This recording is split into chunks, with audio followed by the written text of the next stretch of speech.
আসসালামু আলাইকুম, সবাই কেমন আছেন? তো আজকে যাচ্ছি হচ্ছে আমরা চট্টগ্রাম হয়ে কুমিল্লা যাচ্ছি। কুমিল্লাতে কি আছে না আছে খাবো আজকে পুরা দিন, তো আপনাদের কাছে শেয়ার করব। আমরা আপনাদের দেখানোর চেষ্টা করব। সাথে আছে বন্ধু জয়নাল আবেদিন।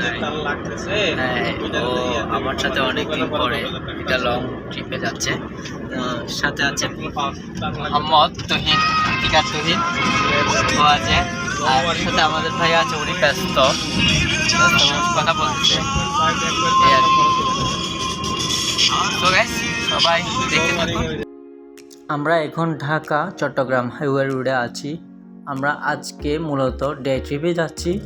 আসলে দুই পাশের দৃশ্য আমার বেশ ভালো লেগেছে।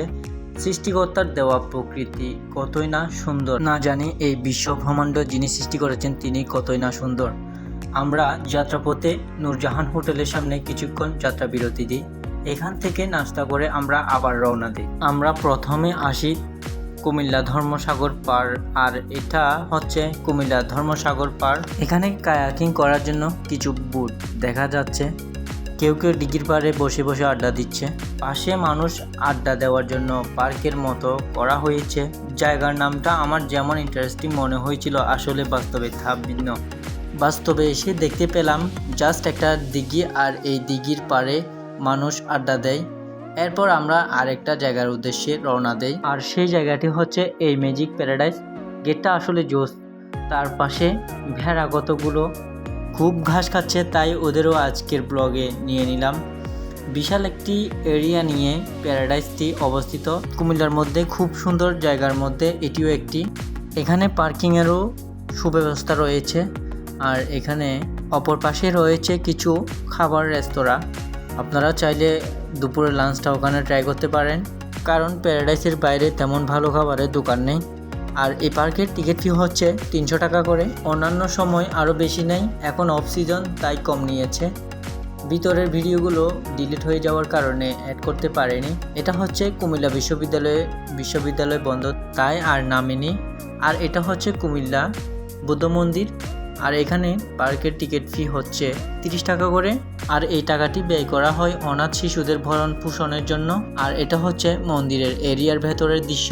আর এটি হচ্ছে মন্দিরে ওঠার সিঁড়ি। দুই পাশে দুই নাগিন, উপরে বুদ্ধ মূর্তি দেখা যাচ্ছে। দুর্ভাগ্যবশত কারণে শালবন বিহার এবং কুমিল্লা জাদুঘর অনির্দিষ্টকালের জন্য বন্ধ থাকার কারণে কোনোটাতে প্রবেশ করতে পারেনি। আর এটি হচ্ছে পুরো বুদ্ধ মন্দিরের এরিয়া। অনেকক্ষণ ঘোরাঘুরি শেষে আমরা লাঞ্চ করার জন্য হোটেলের উদ্দেশ্যে রওনা হই। আর জয়নালের দুষ্টামি এখানেও থেমে নেই, দুষ্টামি করছে সবার সাথে। তুহিনও তার ব্যতিক্রম নয়।